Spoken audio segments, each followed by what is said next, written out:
every student. Hope everyone is a good. We start our new chapter on Flamingo book, class 12, chapter number 3, deep water. आप सबके लिए इसमें एक hidden message है, सारे student, सारे बच्चे जो भी इसे देख रहे हैं, कि अगर आप किसी चीज को पाना चाहते हैं तो आप पूरी शिद्दत से उस पर जुट जाइए, और अगर आपकी लगन सच्ची होती है तो वो एड तो आप सबने देखा है ना कि डर के आगे जीत है।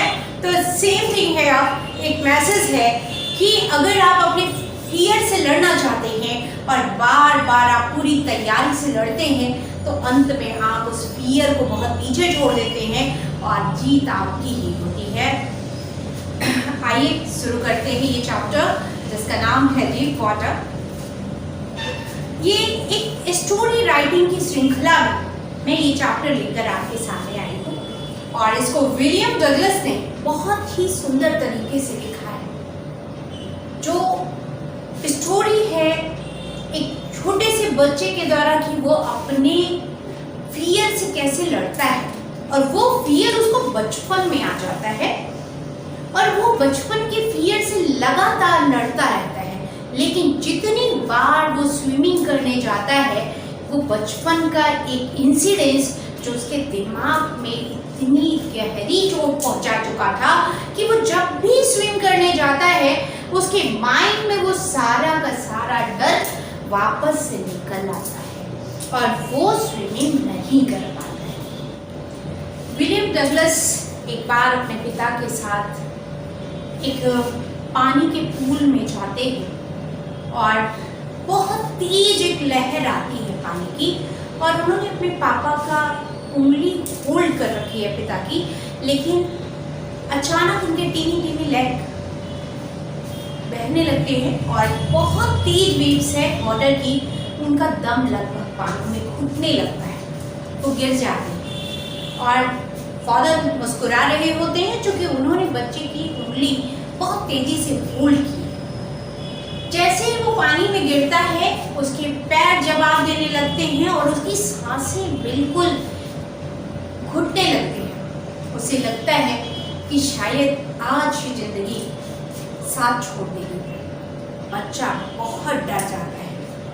पानी की लहरों से ये उसका पहला डर उसकी आंखों में ऐसे बैठ जाता है कि जितनी भी बार वो कोशिश करता है स्विम करने की, तो बार बार वो डर उसकी आंखों में उतर आता है और वो बिल्कुल नहीं लड़ पाता उस फियर से।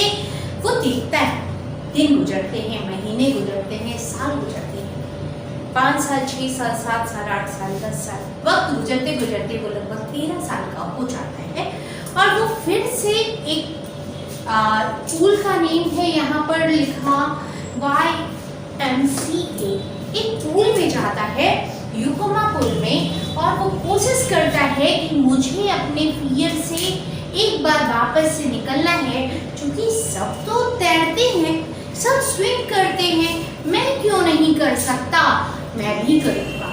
और ये सोचकर वो यूकोमा के पुल के किनारे जाकर एक दिन बैठ जाता है।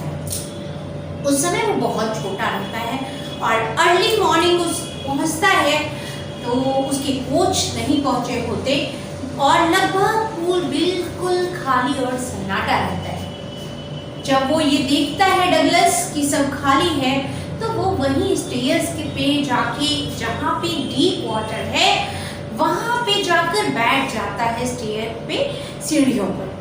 तभी एक पीछे से बच्चा आता है और वो बहुत ध्यान से, डगलस उस समय पानी को देख रहा होता है, उस टाइम वो बच्चा उसे, ये बैठी हुई पोजीशन में है, बच्चा उसे पीछे से उठाता है और पानी के अंदर फेंक देता है। विलियम्स पूरी बैठी हुई पोजीशन में, उसका दिल बहुत तेज धड़क रहा है, उसे स्विम करना नहीं आता है। वो धीरे धीरे धीरे धीरे पानी के अंदर चला जाता है, लेकिन उसका ब्रेन अभी भी काम कर रहा था। उसका डर जो बचपन में था, पानी में गिरते टाइम उसकी आंखों में वापस लौट आता है। बच्चा बहुत डरा होता है, लेकिन वो अपने दिमाग में एक स्ट्रेटजी बनाना स्टार्ट करता है कि मैं अब जैसे भी इस पानी से फाइट करूंगा।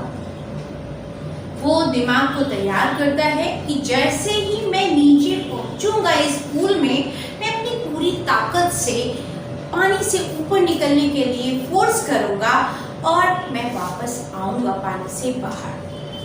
बच्चा बिल्कुल बैठी हुई अवस्था में बिल्कुल नीचे चला जाता है और जब वो सतह पर पहुंचता है तो वो अपने दोनों पैरों से पूरी ताकत लगाता है, वाटर में फोर्स करता है और ऊपर आने की पूरी कोशिश, हाथ चलाता है, सांसें तेजी से खींचता है, दिल बहुत तेज धड़क रहा है और वो थोड़ा ऊपर आता है, लेकिन फिर वापस वो पानी में नीचे की तरफ वापस से बैठने लगता है। बहुत डरा हुआ, उसका दिल बहुत तेजी से धड़क कर रहा है, उसकी आंखें बिल्कुल खुल नहीं रही हैं उस पानी में। जो पानी उसे ऊपर से नीला लग रहा था, अंदर पूरा सन्नाटा और काले रंग का वो पानी येलो और डर्टी वाटर दिखाई दे रहा है। बच्चा अपने डर से पहले ही डरा हुआ था। वापस वो अपने दिमाग को रेडी करता है कि मैं फिर से कोशिश करूंगा। वो फिर से कोशिश करता है, दूसरी बार भी वो सतह पे नीचे जाता है और पूरी फोर्स से ऊपर आता है, लेकिन पानी के दबाव में वापस उसे फिर सफलता नहीं मिलती और फिर से वो नीचे जाता है। अब लगभग उसके मुंह में, कान में, पेट में हर जगह पानी जा चुका है। उसे कुछ भी दिखाई नहीं देता। वो इधर उधर कुछ ढूंढने की कोशिश करता है कि शायद मुझे कोई रस्सी या कुछ मिल जाए जिससे मैं बाहर निकल सकूं। लगभग पानी उसकी आंखों में भर गया है, जिससे वो पानी को भी ठीक से नहीं देख पाता है और फिर वो स्ट्रेटजी बनाता है। तीसरी बार भी वो पूरी ताकत लगाता है, थोड़ा ऊपर आता है, आंखें बंद होने लगती हैं, सांसें साथ छोड़ती हैं, हाथ पैर ढीले हो जाते हैं और वो बिल्कुल वही बचपन की तमाम मेमोरीज के साथ अपनी बॉडी को ढीला छोड़ देता है और पानी में लगभग नीचे बैठने लगता है। अचानक उसके कोच वहां आ जाते हैं और उसे पानी से बाहर निकाल रहे हैं। उन्होंने उसके पीछे से पीठ को थपथपाया और बहुत सारा पानी की वो उल्टियां कर रहा होता है। जो गंदा पानी उसने पिया है उसको बहुत उल्टियां होती हैं, आंखें पूरी खोल भी नहीं पाता है, बड़ी धुंधली सी आंखें। बाहर देखता है, पूल के बाहर उसकी सांसें बची हुई हैं। उसके कोच उसे बोलते हैं कि ठीक है भैया, अब तुम ठीक हो डगलस, डोंट वरी।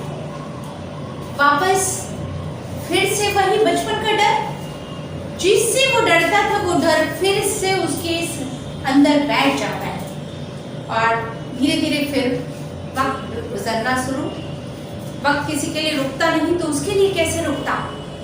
सुई की रफ्तार तेज होती है, उम्र बढ़ती रहती है। 13 से 14, 14 से 16, 16, 17, 18 इस तरह दिन बीतने लगते हैं और फिर लगभग 22 साल का हो जाता है।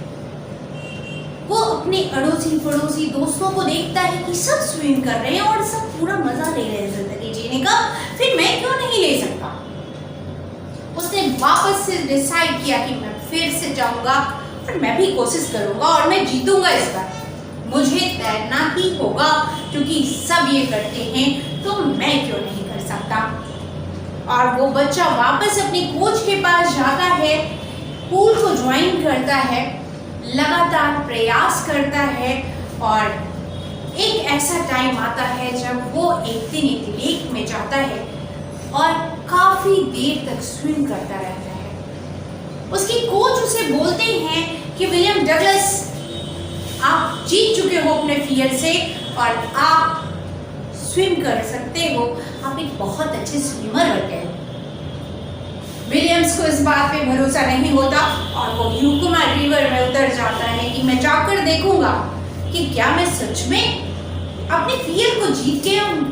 वो वापस जाता है, वो कोशिश करता है और उस बड़ी सी लेक में लगभग आधी दूरी तैर के जाने के बाद जब उसकी तरफ सिर्फ चारों तरफ पानी ही पानी और वो लगातार तैरता होता है, वो अपने फियर को बोलता है, चाचा बाय बाय, इससे अच्छा कुछ हो ही नहीं सकता कि आज मैं अपने डर से जीत गया हूँ। और ये मैसेज मेरा आप सारे बच्चों के लिए कि अगर आप सभी कोशिश करते हैं तो दुनिया की कोई ऐसी चीज़ नहीं है जिसे आप पा ना सके।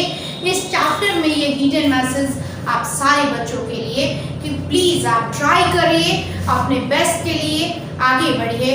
और इस सीरीज़ में मुझे सुनने के लिए, मुझे देखने के लिए, मेरा साथ देने के लिए बहुत बहुत थैंक यू। और प्लीज़ अगर स्टोरी थोड़ी सी भी आपको कनेक्ट करती है तो like, support, subscribe and share too. Thank you so much for your cooperation, thank you so much. और एक और छोटी सी अपील मेरी कि ये मेरे स्टूडेंट्स के द्वारा किया जा रहा रिकॉर्डिंग क्लासरूम है, तो ये लाइक जो आप लोग मुझे कर रहे हैं एक्चुअली मेरे उन बच्चों के लिए है जिनके पास अभी इतने रिसोर्सेज भी नहीं है कि ये पॉसिबल होता, लेकिन उनके जज्बे ने ये कर दिखाया है कि वो छोटे छोटे स्मार्टफोन से इसे डायरेक्टली ऑपरेट कर रहे हैं। और मैं सच में एक बहुत अच्छी टीचर हूँ, मेरे लिए ये बहुत बड़ा रिगार्ड है कि मेरे बच्चे मेरे लिए कर रहे हैं। Thanks to all of you, thank you and good luck to all other student. Thank you so much.